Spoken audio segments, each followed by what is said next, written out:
YouTube, Electric Adventures here with another little package in the mail. They're actually oddments and assortments. I didn't pay much for pretty much anything here. And just to correct the shipping, I added on a couple of items that they had on sale as well. So first few items are option items.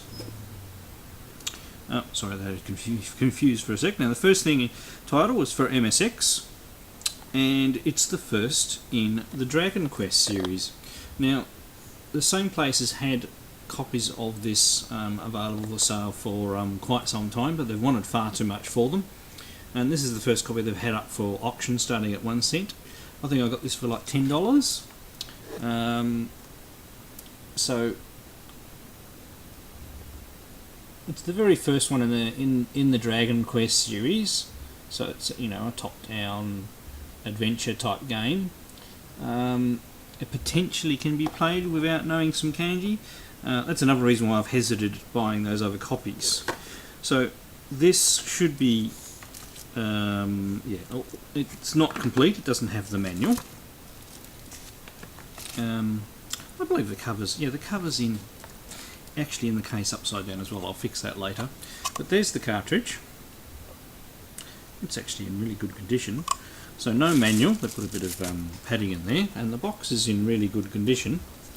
Just they've got the outer slip cover in the upside down, and the actual slip cover's in really good condition. So I think it was $10 something, so that's actually quite a good bargain. I really don't know whether I'll be able to play it, and I'm not sure whether there's a translated version, but it's worth a try. I think there are 3 that came out for the MSX in the series, and of course quite a few more came out for the Famicom and the Super Famicom as well later on. I've got some of those. Now the next item I actually won for its starting bid of 1 cent, and it's more a useful thing. It actually contributed a little bit to the freight, so it cost more than 1 cent. And they are actually a brand new box of single-sided 3.5-inch discs. And this is important because my original Spectre Video Express 738 actually has, or came with, a single-sided drive. And both of them did, both mine and my friends. And I've got both of those. Now we both upgraded our machines to have double-sided drives, but those double-sided drives stopped working ages ago. So it's actually really good to have some single-sided. So they're brand new single-sided ones. So single-sided ones don't have the hole over here, and it's very difficult getting a HD floppy. So these are 360K 3.5 inches. So double side of these do 720Ks, and then you've got the high density 3.5s, which for the PCs do 1.44, and 1.44s formatted to the lower density don't always work on some of the older drives. So actually original media is very important. So they all come in handy. I mean, I haven't got a specific use for them right now, but it's always nice having spare media. Now the other option item, sorry, I forgot to take the plastic off the actual item itself, so you have to bear with me for a second. I do wrap things up rather well. Took off the outer wrapping just to save time. And this is another addition to my Famicom collection. It's not a game, but it's an accessory. Since starting collecting the titles for the Famicom, I've got quite into the system, so I've decided to collect a few of the accessories for it. And this is another controller. It looks like, I don't know what it's like, but it's the Hori Track controller in a box. So I'm not even sure I've got a game like Centipede, so I'm not sure I'm going to be able to demo it very well. But it all seems complete in the box. So accessories like this I'll try and get in a box if I can. And it sorry, put that in camera there. Usual mustard smell. So it's got a normal D-pad. Not too bad buttons. it's worth a go, and we've got a start and a select button in there as well. So I'll just take it that frame so we can have a better look at it rather than we messing around in the box. So it just has the normal connector. So I'm not sure about using it as a normal controller. D-pad doesn't feel as nice as some of the other ones, but it's actually a fairly weighty little item. So it's just it didn't cost very much, and I put in a a low bid and to see what would happen, and I got it in the end. So it's just an interesting curiosity to the Famicom collection. Let's pack that away. I'll do that later, I always take up too much of the video. Now the items that I actually bought, they'll mark down. A couple more games for the Sega SC3000 computers and SG1000 console. We have and it's in very good condition, Hyper Sports.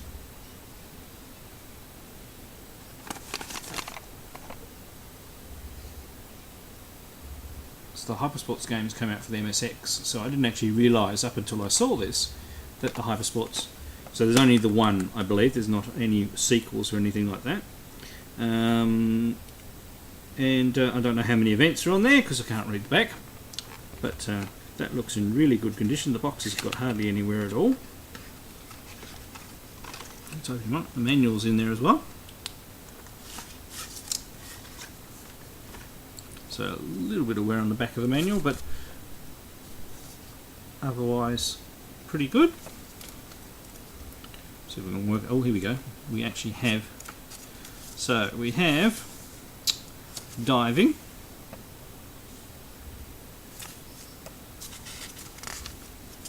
long horse. So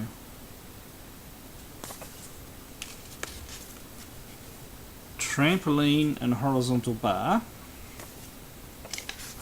Bit of a mixture. Okay, so 4 sports. So I think that should be the same as Hyper Sports 1 on the MSX, which I'm not sure I have, actually. And the cartridge is in excellent condition.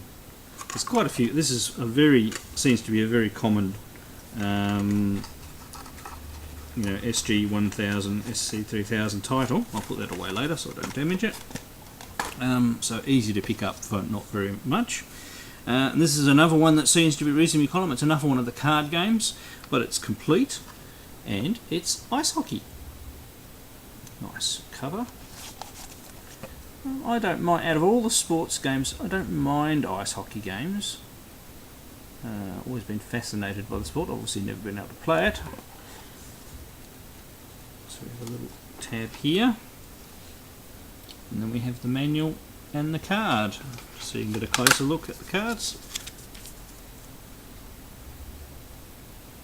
So very interesting to see what that one's like, and it's just another couple of titles for the Sega SC3000, SG1000. Would be really nice if they only had one name. A set of computers, so a couple of gameplays to do.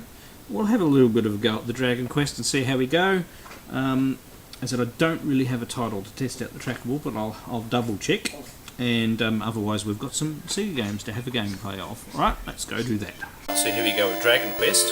I'm really not sure how we'll do with this one. It depends on how much kanji is in it. So the keyboard. So we'll just go with the defaults. Okay, so we need to enter a name here, obviously. Okay, so much like the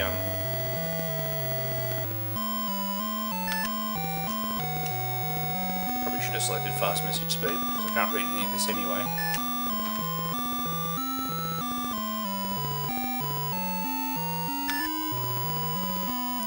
So obviously this is an MSX1 title, and a very, pretty early MSX1 title. So they put a little bit of effort into the colorization, so obviously this is all the opening dialogue. Okay, character. I don't know what I'm doing. Okay. So that was talking to that guy, I think.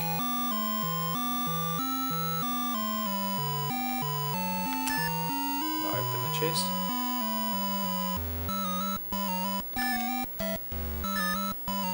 Yeah, I don't really know what I'm selecting, so there's probably an action here that's open. Alright, well, we're probably not going to be able to go any further, but you can get the general idea. So it's a top-down dungeon crawler, and hopefully there's a a translated patch. So maybe we have to fight these guards to get out of this room. That's what the opening story is, and there's a couple of chests here. But you basically explore around and you can build up a party of characters, just like the other Dungeon Quest games. So yeah, I'll try and get a translated patch at some stage if this one's being done, and maybe do an individual gameplay of this one. Alright, let's try the Sega games. We go with the Hypersports games on the Sega SE3000 and SG1000. There.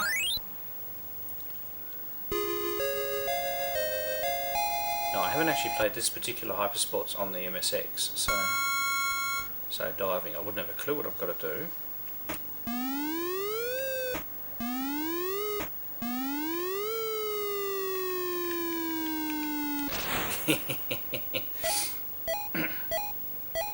Oh, I've got 5. That's not too bad, I suppose. Qualify 7.6. Okay.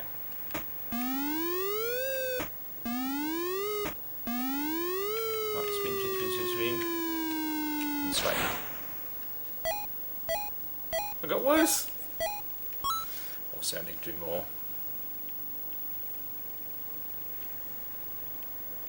Could be doing the wrong thing with the jumping too.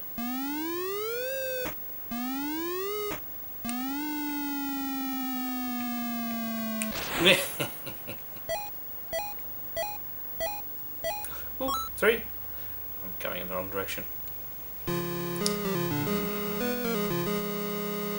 Let's try that again. That's way too simple. We've got to at least try and get onto the second event. I'll see what the second button does.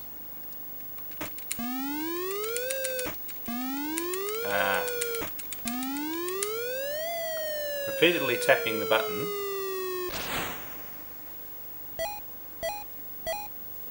I've just got to stop tapping the button after the bounce.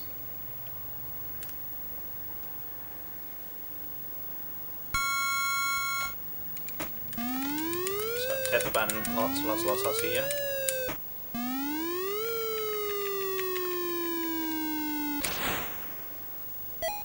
Ooh.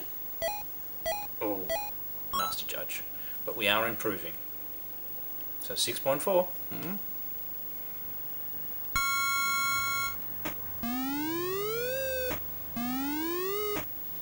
No, I've messed up that.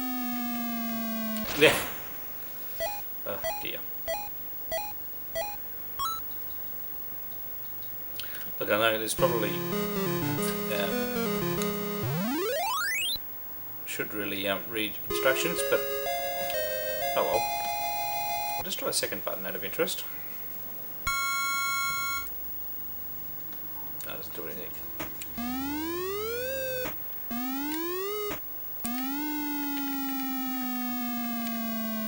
No. Oh, I must have straightened out just in the water.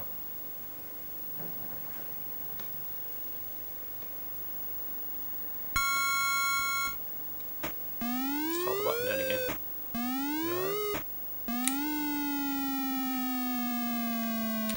No, that's worse.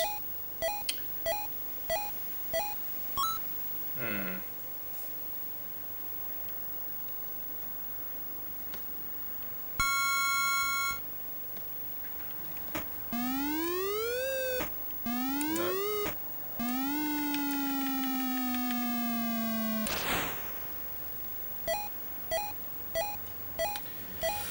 I've gone backwards.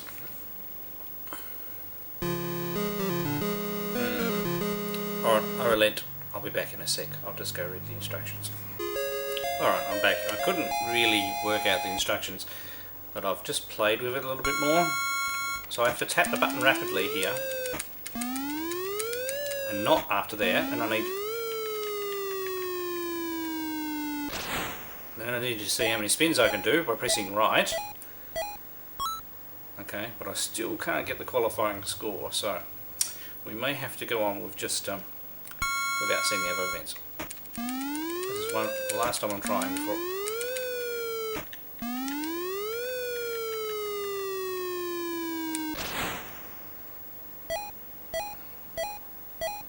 Well, the little judges are being better to me, but 6.6. That's probably the highest I've got so far. I mean, at the end of the day, you may actually need a joystick.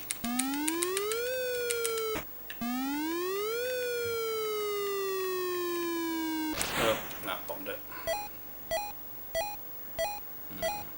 Alright, we'll leave that game and move on to the next one. But they can be a lot of fun, these Hypersports games. Just obviously a bit hard to work out. And as I said, I am using a Sega gamepad. I may be better with a normal joystick. Let's try the next one. So here we go, ice hockey. Now this is going to be very embarrassing because I'm usually pretty bad at sports games, and obviously we better go amateur. Playing against the computer. Which one's me?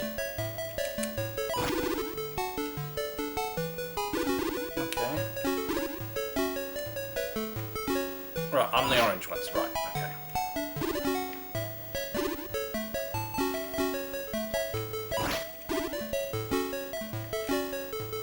So it is switching players for me. I haven't actually tried the other button yet. Well, at least I know I'm the orange player now. Okay, I got it. Oh, yes.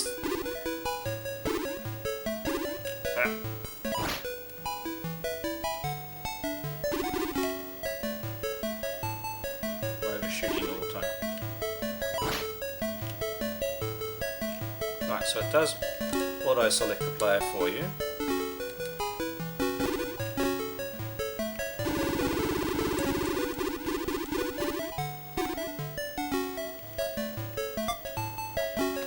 And you get control of the goalie as it goes near the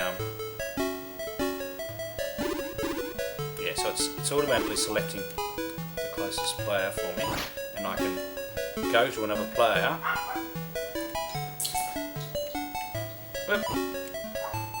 Myself by pressing the other button. First, I think I get a goal again. Well, I'm not going to play for the full 15 minutes because this could be very embarrassing, but I want to at least try and have another shot at goal.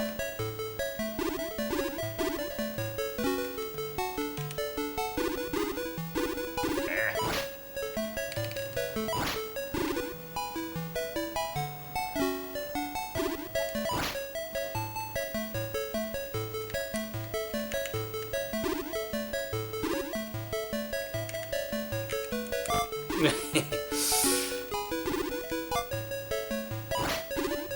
mean, I'm sure with a bit of practice I can work out the control scheme.